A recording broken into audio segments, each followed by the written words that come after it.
মাস্টন ট্র্যাজেডিতে নিহত ও আহতদের পরিবারের দায়িত্ব নিতে সরকারের প্রতি আহ্বান জানিয়েছেন বিএনপি স্থায়ী কমিটির সদস্য আমির খসরু মাহমুদ চৌধুরী। সোমবার বিকেলে রাজধানীর উত্তরায় মাইলস্টোন স্কুলে বিমান দুর্ঘটনায় নিহত লামিয়া আক্তার সোনিয়ার পরিবারকে সমবেদনা জানিয়ে এই আহ্বান জানান তিনি। মাইলস্টোনের তৃতীয় শ্রেণীর শিক্ষার্থী জায়রাকে আনতে গিয়ে নিহত হন মা লামিয়া আক্তার সোনিয়া।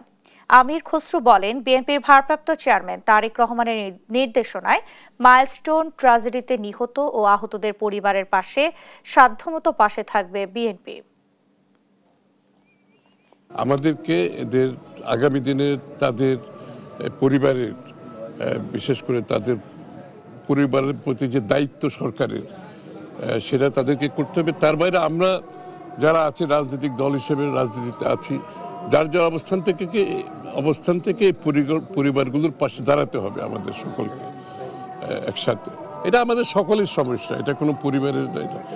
দেশের এই ধরনের একটা যখন ঘটনা ঘটে, পুরো দেশকে নাড়া দেয়, মানুষের মনকে, হৃদয়কে, তো এখানে এই সমস্যা কোনো, এটা পুরো দেশের দায়িত্ব।